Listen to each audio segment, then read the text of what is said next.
దేవునికి స్తోత్రం. దేవునికి మహిమ కలుగును గాక. ఈ ఉదయకాల సమయంలో దేవుని వాక్యాన్ని మనం ధ్యానించుకుందాం.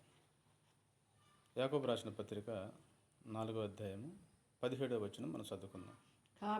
కాబట్టి మేలైనది చేయనెరిగియు అలాగు చేయని వానికి పాపము కలుగునని వాక్యం సెలవిస్తుంది.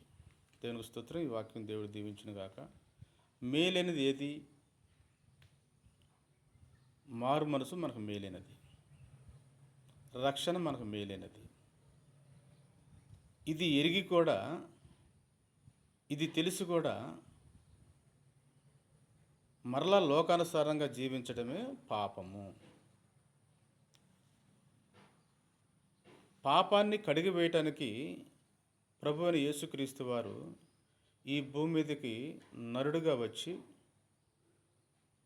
మన పాపాల నిమిత్తము రక్తము చిందించి శిలువలో మరణించి తిరిగి లేచిన దేవునికి మనం కృతజ్ఞత కలిగి ఉండాలి. ఇది నీకు మేలు. ఆ విధంగా జీవించకపోవటమే పాపము.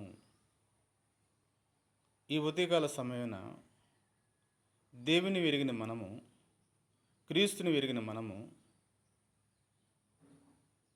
మరలా లోకానుసారంగా జీవించుకుంటూ బ్రతకటమే పాపం. ఆయన జననం, మరణం, పునరుద్ధానము మనం అందరికీ ప్రకటించాలంటే మనకు మారు మనసు అవసరము, రక్షణ అవసరము. రక్షణ లేకుండా, మారు మనసు లేకుండా, పరిశుద్ధాత్మ అనేది మనకు లేకుండా మనం సువార్త ప్రకటిస్తే అది పాపము. ప్రభువైన యేసుక్రీస్తు వారు మారు మనసు పొంది బాప్తీసం తీసుకొని పరిశుద్ధాత్మ వరము సంపాదించుకొని ఈ లోకాన్ని జయించి సువార్త ప్రకటించాడు.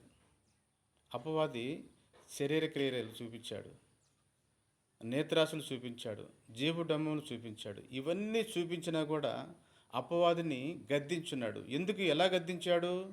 ఆత్మ కలిగి ఉన్నాడు కాబట్టి గద్దించగలిగాడు. అది ఆయనకి మేలైనది అయింది. మనకు కూడా మేలైనది ఎప్పుడు అంటే మారు మనసు పొందుకొని బాప్తీసం తీసుకొని ఆత్మ సంపాదించుకొని ఆత్మానుసారంగా జీవించటమే మన కుటుంబానికి మేలైనది.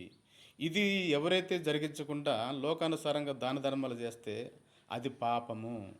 ఈ వాక్యం దేవుడు దీవించి మన కుటుంబాలను ఆశీర్వదించిన గాక. ఆమేన్. పరిశుద్ధుడా, ప్రేమగల తండ్రి, కృపగల యేసయ్య, మీకే వందనాలు, స్తోత్రాలు చెల్లిస్తున్నాం. మారు మనసు మాకు దయచేయండి. వాక్యానుసారంగా జీవించే మనసు మా అందరికి దయచేయమని నజరుడైన యేసుక్రీస్తు అతి పరిశుద్ధ నామములో అడిగి పొందుకుంటున్నాం మా పరలోక తండ్రి. ఆమేన్.